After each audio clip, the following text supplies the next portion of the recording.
Olá, seja bem-vindo ao canal da Congregação Presbiteriana de Macapá.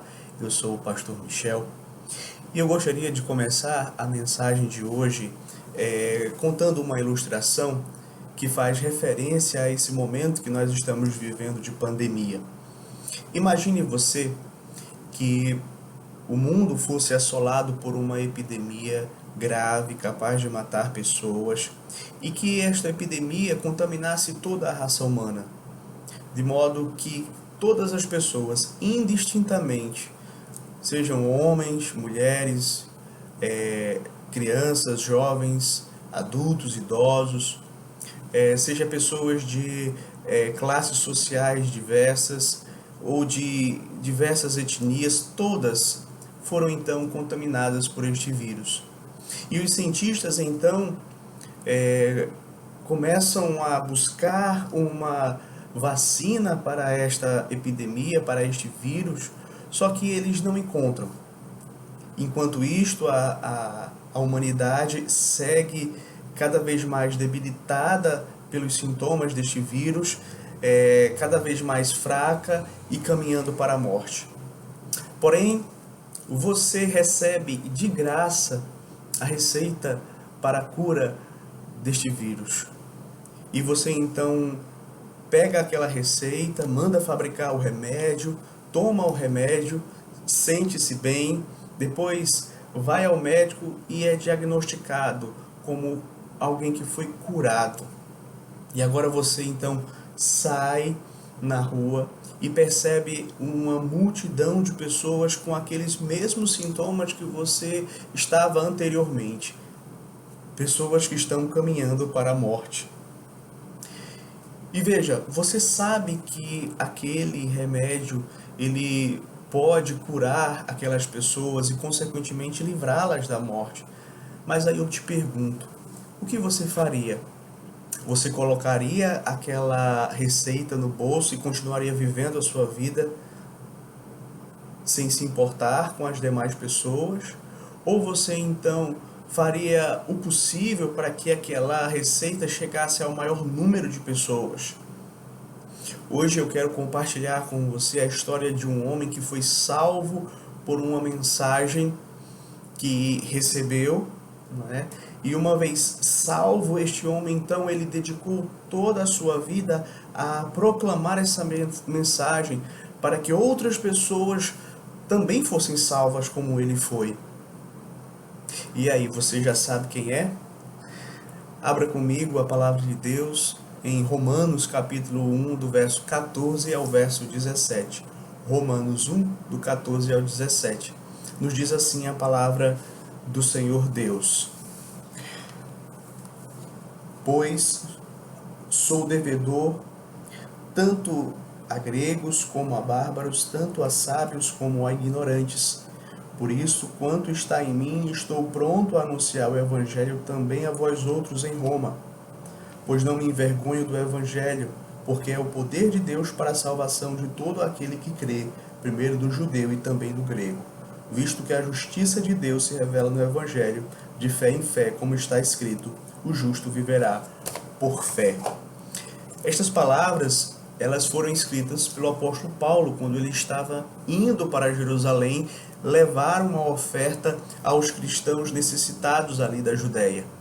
E o plano do apóstolo Paulo era, depois de Jerusalém, ir até Roma e posteriormente ir à Espanha. Mas antes de tudo, ele resolve então escrever esta carta para a igreja de Roma. E de acordo com o contexto que nós temos aqui da passagem, Paulo ele estava desejoso de ir a Roma não apenas para visitar aqueles irmãos da igreja, como ele também desejava compartilhar com eles o Evangelho. Paulo desejava confortá-los, ser confortado por eles, e Paulo também ele desejava poder pregar o Evangelho para aqueles que estavam fora, aqueles que eram descrentes. E é interessante que aqui no verso 13, o apóstolo Paulo ele fala sobre colher um fruto espiritual. E aqui ele está se referindo justamente a esse desejo que ele tinha de poder pregar o Evangelho para poder conquistar alguma alma para Cristo ali em Roma. E aqui, queridos, nós aprendemos com Paulo qual deve ser, então, a atitude do cristão diante da boa notícia, diante do Evangelho. Porque, à semelhança de Paulo, nós também fomos salvos por Deus através do Evangelho.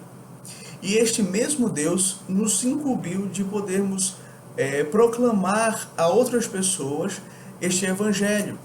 Então, queridos, nós precisamos saber qual é o nosso dever para com o Evangelho. E eu quero então propor a você, nesta hora, meditarmos sobre este tema, o dever do cristão para com o Evangelho. O dever do cristão para com o Evangelho. E eu quero ver isto com você em 3 pontos. E o primeiro ponto que eu gostaria de destacar é que o dever do cristão para com o Evangelho passa por uma prontidão para pregá-lo. Ou seja, nós cristãos devemos demonstrar prontidão para pregar o Evangelho. Era isso que o apóstolo Paulo demonstrava. É isso que ele vai aqui dizer no verso de número 15. Diz assim: por isso, quanto a mim, estou pronto para pregar o Evangelho também a vós outros em Roma.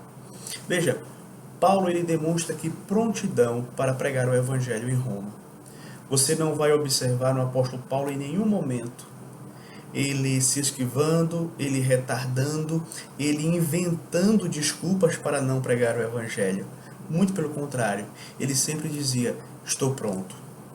E certamente, queridos, essa decisão para o apóstolo Paulo traria os seus custos, e ele sabia disso. A começar da viagem que ele tinha que enfrentar, que era uma viagem longa e perigosa.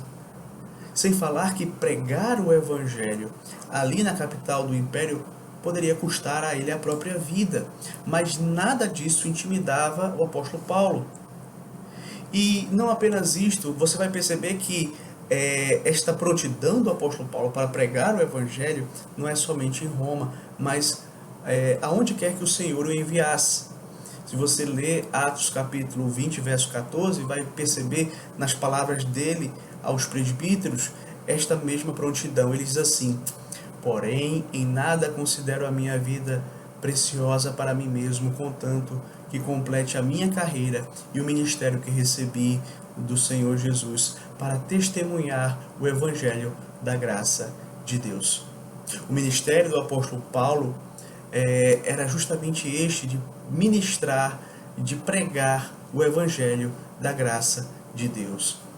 A missão dele como apóstolo era justamente levar o Evangelho aos gentios, e ele estava disposto a enfrentar tribulações, perseguições, lutas para cumprir o seu ministério.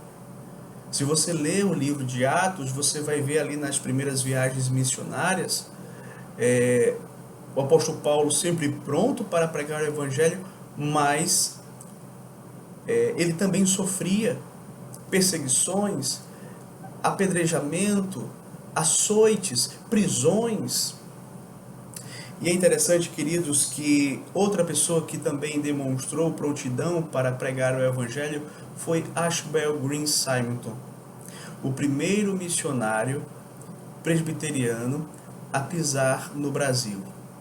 Simonton era americano e estava no seminário quando ele ouviu um sermão de um dos seus professores, Charles Hodge. E ele então sentiu-se tocado para vir pregar o Evangelho aos pecadores estrangeiros. E é interessante, queridos, porque uma vez que ele toma essa decisão, ele faz um registro no seu diário. No dia 10 de outubro de 1857, Simonton escreve as seguintes palavras. Ele diz assim: no que depender de mim, estou pronto para partir. E sinto mais do que nunca ser este o caminho de meu dever. É claro, queridos, que este dever de pregar o Evangelho que Simonton e que Paulo tinham sobre os seus ombros, não se trata de uma responsabilidade, de um dever exclusivo daqueles que são apóstolos ou pastores. mas todos os cristãos são chamados para serem testemunhas fiéis do Senhor Jesus Cristo. E desta forma, eles também têm o dever de pregar o Evangelho. Veja, o próprio Senhor Jesus, ele comissionou a sua igreja ao dizer: ide por todo mundo e pregai o Evangelho a toda criatura. Cada crente, queridos, é chamado a proclamar as virtudes daquele que nos tirou das trevas para a sua maravilhosa luz. Nós fomos salvos por Cristo e temos então a missão de proclamar esta mensagem de salvação para outras pessoas.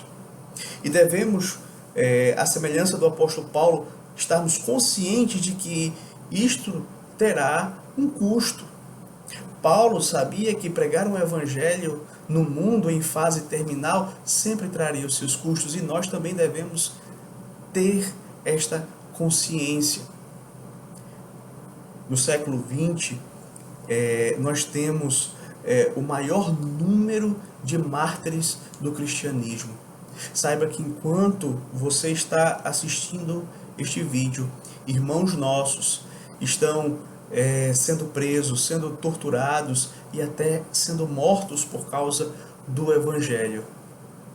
E veja, nós estamos em um país onde podemos pregar o Evangelho livremente, cujas consequências de se pregar o Evangelho são nada se comparado a em outros países, onde a perseguição é ferrenha. E às vezes, queridos, nós nos esquivamos, nós retardamos, nós inventamos desculpas, nós nos acovardamos para não pregar o Evangelho. Mas veja, esse é o primeiro dever que nós temos, de acordo com o texto. Devemos estar prontos para pregar o Evangelho. Em segundo lugar, o nosso dever também passa por reconhecermos que somos devedores do Evangelho. Veja que é isso que o apóstolo Paulo vai dizer aqui no verso 14.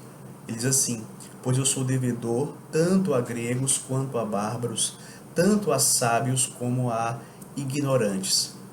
Veja, Paulo estava disposto a pregar o Evangelho ali em Roma porque ele se sentia devedor. Mas a questão é em que sentido Paulo é um devedor? Em que sentido Paulo se sente endividado? Eu sei que as pessoas se endividam de várias formas, mas podemos dizer que basicamente existem duas formas, né, de nos endividarmos com alguém. Por exemplo, quando eu pego algo de você emprestado, então eu me torno seu devedor até que eu venha lhe restituir aquilo que você me emprestou. Essa é uma forma. A segunda forma é se um amigo meu e seu me entregar alguma coisa para que eu possa então repassar a você. Então, nesse sentido, eu me torno seu devedor até que eu venha entregar aquilo que ele me deu para que eu pudesse te entregar. Nesse sentido, o meu amigo me colocou em uma dívida para com você. Agora, o apóstolo Paulo, ele não pegou nada emprestado dos romanos que tenha que devolver. Mas nós sabemos que o apóstolo Paulo, ele recebeu o Evangelho do Senhor Jesus Cristo e recebeu com esta ordem de poder transmiti-lo para os romanos. E ele então se sentia devedor dos romanos até pregar ali o Evangelho a eles.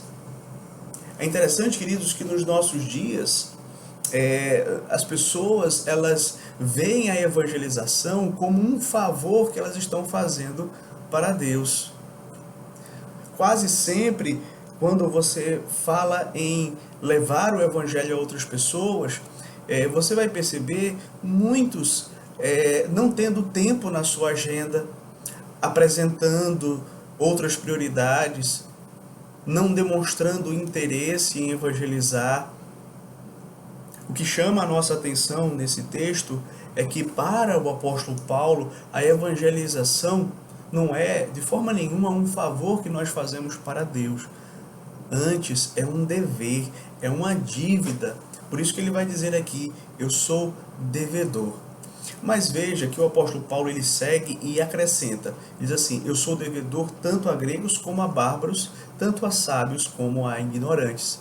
Então, esta aqui era uma divisão que era comum naquela época, no mundo daquela época. Os judeus, por exemplo, eles dividiam o mundo entre aqueles que eram judeus e aqueles que eram gentios.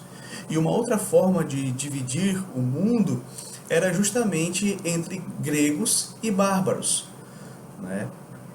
Essa divisão ela era muito comum naquela época porque ela estava baseada na cultura grega.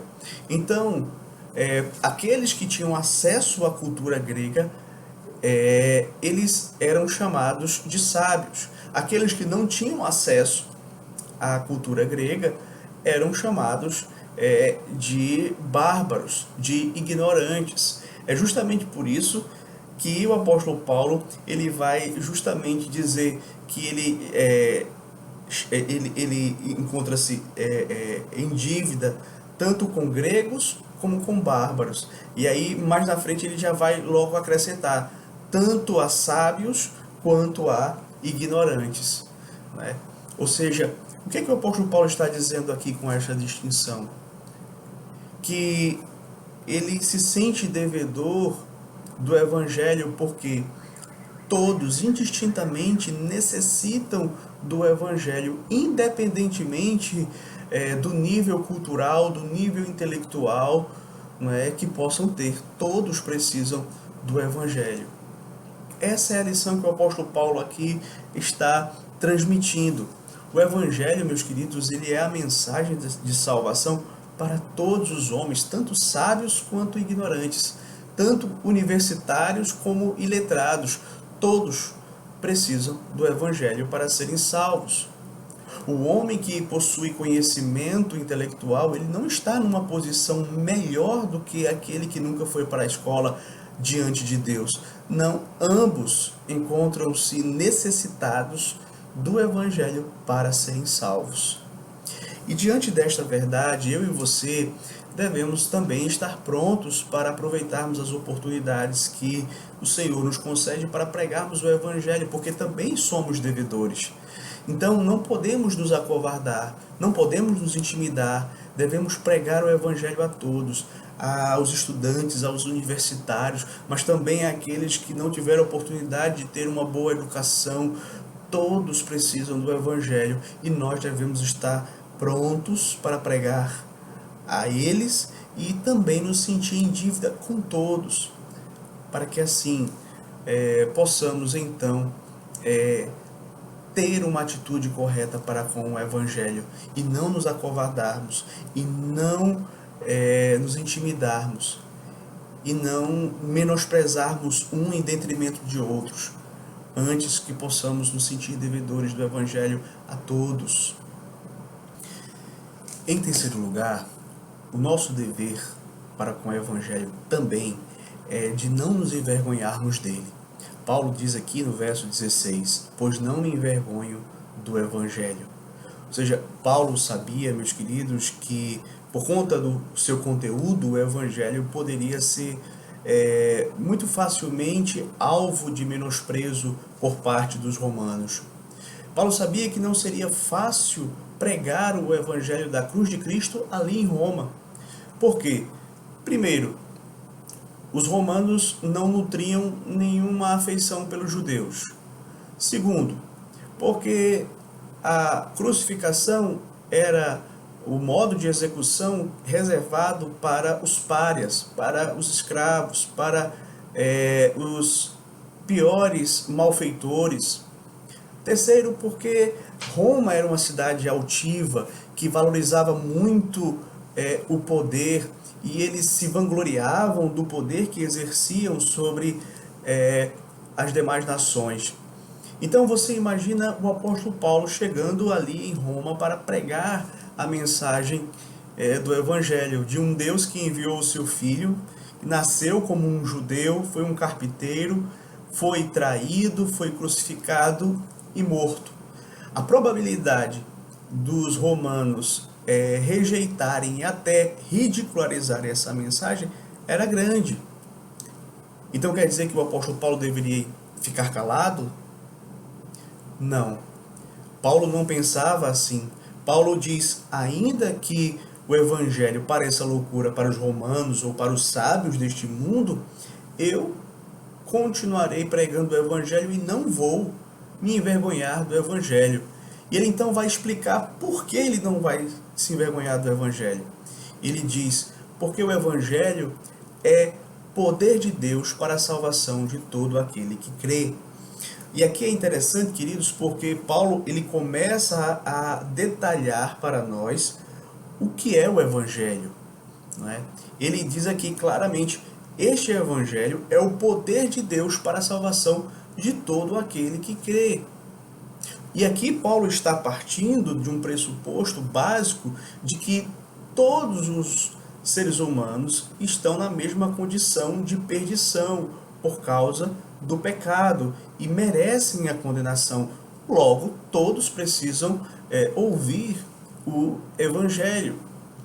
Inclusive, queridos, Paulo vai dizer nos próximos capítulos, vai tratar da culpa dos gentios, da culpa dos judeus, mostrando que não há nenhum justo, nenhum sequer, mostrando que todos pecaram e que carecem da glória de Deus.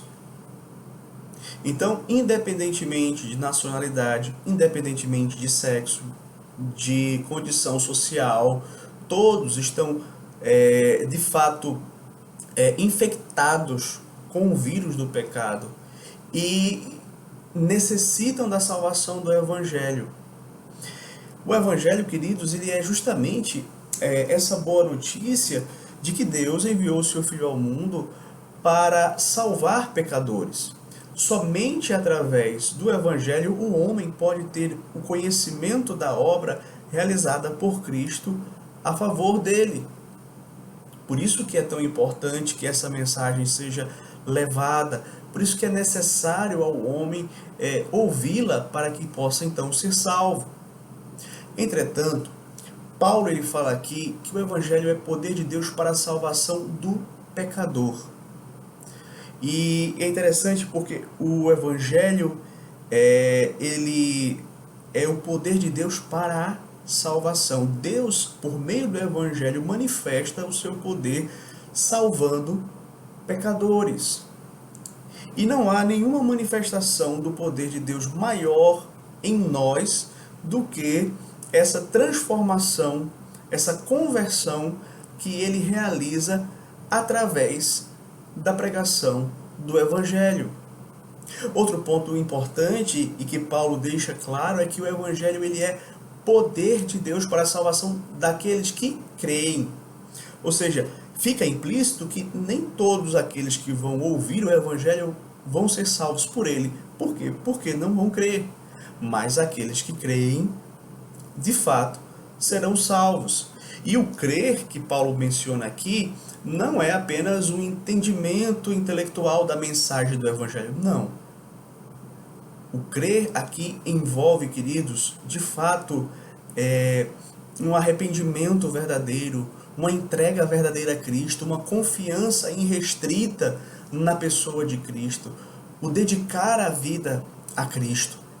Mas em seguida Paulo vai prosseguir e diz assim, eu não me envergonho do Evangelho porque ele é poder de Deus para a salvação de todo aquele que crê, primeiro do judeu e também do grego. Por que ele usa essa distinção, primeiro do judeu e também do grego? Porque, queridos, historicamente, a salvação vem dos judeus. E o Evangelho foi pregado primeiro a eles, depois foi então para as demais nações. Então, por essa questão histórica, Paulo vai dizer primeiro para o judeu e também para o grego. Mas ele ainda vai adiante e diz assim, visto que a justiça de Deus se revela no Evangelho de fé em fé, como está escrito, o justo viverá por fé. Então, observe, Paulo aqui, ele vai dizer que a salvação ela vem através do Evangelho, porque o Evangelho ele revela a justiça de Deus. Mas como o Evangelho revela a justiça de Deus? Interessante, queridos, Porque, como nós sabemos, Deus, ele é justo. Ou seja, Deus, ele não toma o inocente por culpado e o culpado por inocente. O problema é que nós não somos inocentes e que, com a exceção de Cristo, não há nenhum inocente, ou como Paulo vai dizer mais na frente na sua carta, não há nenhum justo, não há nenhum sequer. Logo, se Deus nos der aquilo que nós merecemos, nós estaríamos perdidos, nós seríamos, de fato, condenados. Mas aqui está a beleza do Evangelho, porque Deus, sabendo, não é, que nós não somos capazes de produzir uma justiça própria que seja satisfatória para a nossa salvação, ele então providencia uma justiça para nós através de Cristo. Por isso que Paulo vai dizer aqui, a justiça de Deus, a justiça que procede de Deus e que está revelada no Evangelho. E que justiça é essa? É a justiça que o Senhor Jesus adquiriu para nós. Que ele adquiriu por meio da sua obediência ativa e por meio da sua obediência passiva. O que é isso? Eu vou explicar para você. A obediência ativa de Cristo significa que Cristo, ele cumpriu ativamente a lei de forma perfeita. Ele viveu a vida que Adão não viveu, que eu e você não vivemos, não conseguimos viver. Ele viveu de forma perfeita e cumpriu a lei perfeitamente. Mas Cristo também se submeteu à lei, ou seja, de forma passiva ele obedeceu à lei, se colocando debaixo da condenação, né? Assumindo a nossa culpa e recebendo sobre ele no madeiro a justa condenação do nosso pecado. Então, por conta dessa obediência ativa e passiva de Cristo, ele conquistou uma justiça que não era para ele, porque ele não precisava, não tinha pecado, mas nós precisávamos. E por meio desta justiça adquirida por Cristo, então Deus pode agora ser justo e justificador daquele que tem fé em Jesus Cristo. Porque na medida em que você deposita sua fé em Cristo, a justiça de Cristo ela é imputada a você. E aqui, queridos, há uma troca maravilhosa que ocorre entre nós e Cristo. Cristo, ele leva a nossa culpa e nós recebemos a sua justiça.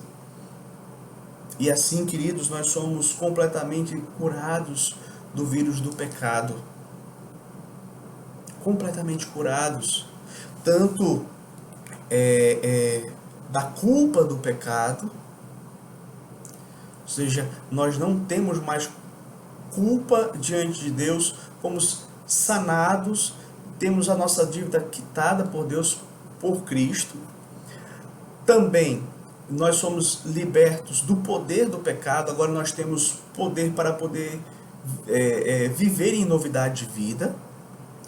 Terceiro, nós somos libertos também da presença do pecado, ou seja, quando Cristo retornar e nós ressuscitarmos, nós receberemos um corpo glorificado, livre da presença do pecado.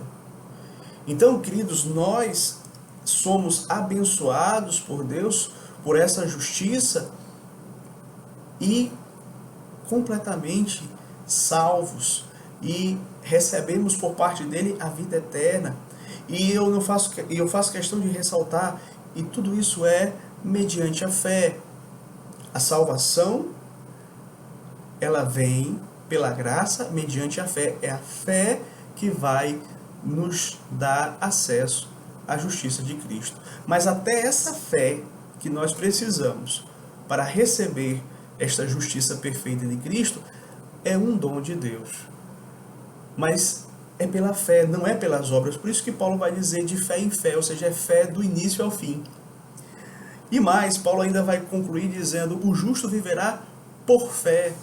Ou seja, o justo, pela sua fé, ele viverá. Aquele que foi justificado vai viver eternamente, será salvo completamente da condenação do pecado. Então, queridos, veja que coisa maravilhosa, o apóstolo Paulo ele vai dizer, eu não me envergonho do Evangelho. Sabe por quê? Porque ele é o poder de Deus.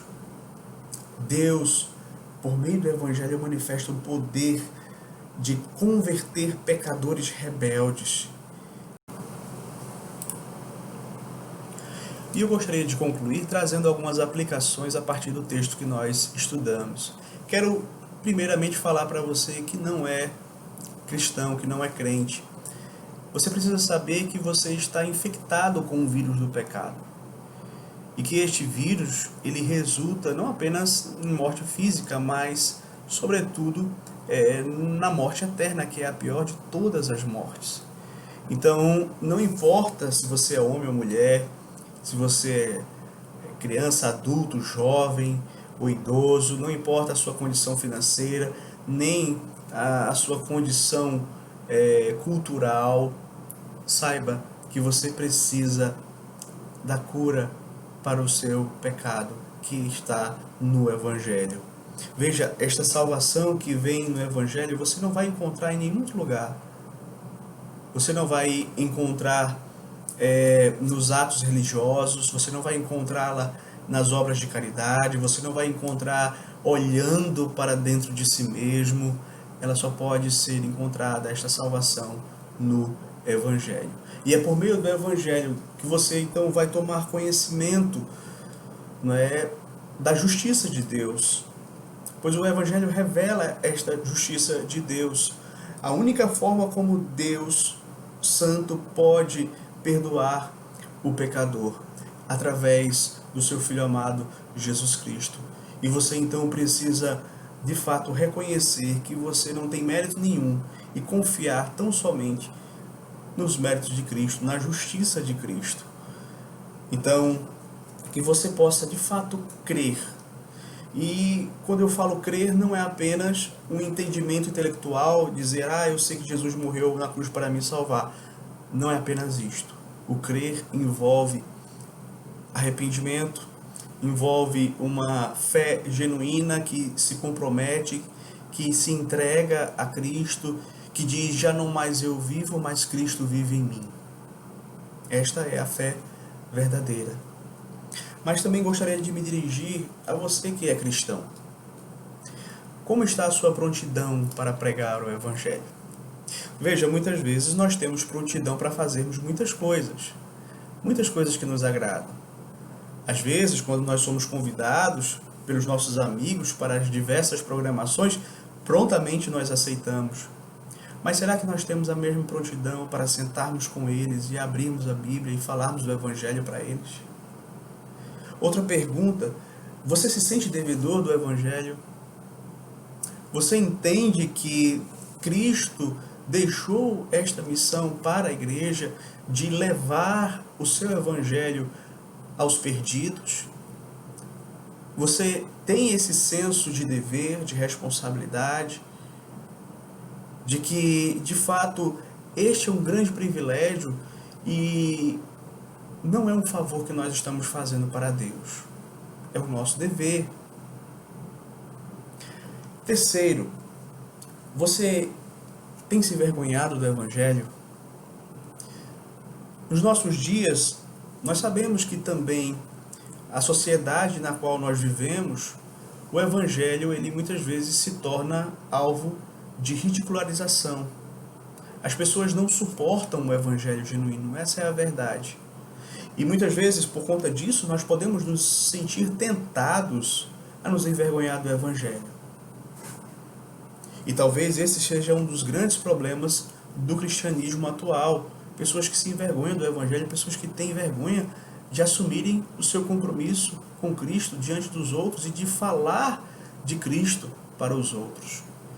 Mas lembre-se que o Senhor Jesus diz lá em Lucas capítulo 9, verso 26, porque qualquer que de mim e das minhas palavras se envergonhar, dele se envergonhará o Filho do Homem quando vier na sua glória.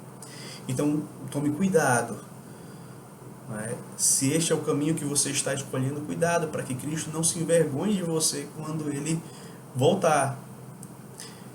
Então, tenha cuidado, porque você pode se sentir rejeitado pelas pessoas e, por conta disso, se envergonhar do Evangelho, mas que você possa dizer como o apóstolo Paulo, ainda que o Evangelho suscite o desprezo daqueles que estão ao meu redor, ainda assim eu não me envergonho do Evangelho, porque ele é o poder de Deus para a salvação de todo aquele que crê.